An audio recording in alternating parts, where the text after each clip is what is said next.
Yo mga idol, kamusta? Sports Talk PH nga pala. Ang pahayag ni Pacquiao, pag-usapan natin yan mga idol. Ngunit bago ang lahat ay huwag kakalimutang mag-subscribe at i-click ang notification bell button for more sports talk. So nitong nakalipas na buwan nga lamang po ay sumabog ang balita na gusto ng ating pambansang kamauman ni Pacquiao na sumabak sa 2024 Paris Olympics upang subukan na makapag-uwi ng kauna-unahang Olympic gold medal para sa Philippine boxing. At kahapon lamang po sa kanyang latest interview ay kinumpirma na po mismo ng ating fighting senator na gusto niya talagang mag-Olympic sa kabila ng kanyang edad na 44 years old. Paliwanag ni Pacquiao na excited na daw talaga siya patungkol sa Olympics at nag-aantay na lang umano siya ng mga update patungkol dito. Giit ni Pacman na simula pa naman umano dati ay ang bukod tanging dahilan umano kung bakit siya tumungo ng Maynila galing General Santos City ay dahil sa kagustuhan niyang maging parte ng Philippine boxing team. Subalit sa kasamaang palad umano ay hindi siya kinuha dahil hindi naman daw siya marunong at kagalingan pagdating sa sports ng suntukan.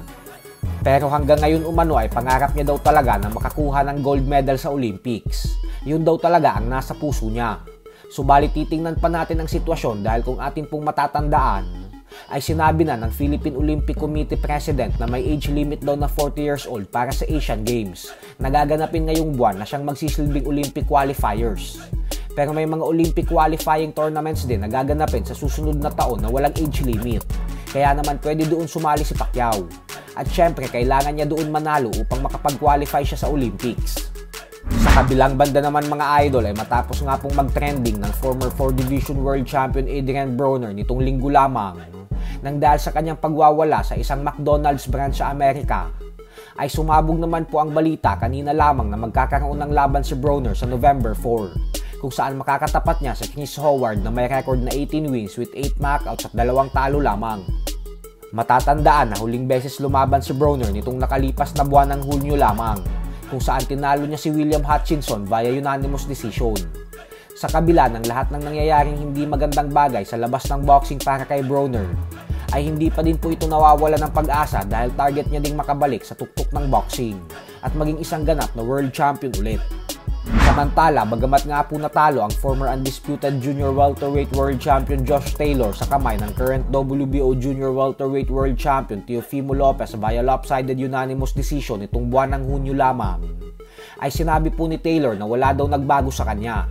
Hindi daw siya nalalaos o humihina. Sadyang nagkaroon lang umano siya ng bad night sa gabi ng kanilang laban ni Lopez. Madami pa umano siyang plano sa sports ng boxing at hindi daw magtatagal ay magiging hari daw ulit siya. At papatunayan niya daw ito sa lahat ng bumabatiko sa kanya at sinasabing laos na siya. So hanggang dito na lang po muna tayo mga idol. Sports Talk PH, kakaiba ang laban ng mga Pinoy. Lakas at dedikasyon ng aros ng tinuon. Kamaong nagbabaga ang sayo ay babaon.